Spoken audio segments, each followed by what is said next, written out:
नमस्ते। मेरा नाम डॉक्टर नूर है और आज हम Provas easy paracetamol plus diphenhydramine के बारे में बात करने जा रहे हैं।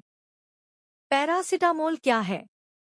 पैरासिटामोल, जिसे एसिटामिनोफेन के नाम से भी जाना जाता है, एक व्यापक रूप से इस्तेमाल की जाने वाली दवा है जो दर्द से राहत दिलाने, वेदनाशामक और बुखार को कम करने, ज्वरनाशक में मदद करती है।